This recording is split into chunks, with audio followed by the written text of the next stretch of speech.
that the Mini? Oh, is this yours? Yeah, it's mine. What's in it? There's plenty of bits to attach. Plenty of bits, but there's not a lot of clearance or anything. And it is a Mini, so things might fall off. Just so you know, this is all at your own risk. Yeah, I know. Cool. If it goes bad, The engines are £100, don't worry.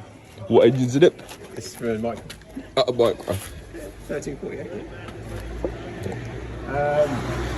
It's a bitch to drive, a bitch to start, it's really uncomfortable. It's a really big key. Yeah. It's uncomfy, you might have to take the steering wheel off to get in.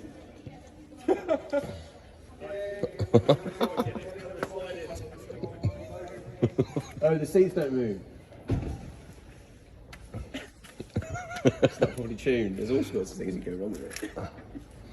It blew a subframe down on the way home yesterday. Don't use the wipers. Now they're stuck. It's just Mini ownership in a nutshell, isn't it? Flip it.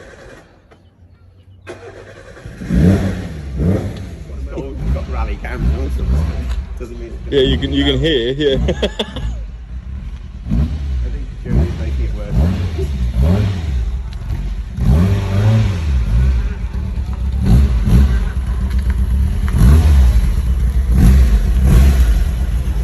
Suits you, mate. Trading the M4.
Is that what you're hoping for, over 75? Well, that's what the standard engine is. Right, okay, so as long as what you've It's not done a makes standard more than engine. standard. Yeah, that's mine. I can see what you're saying.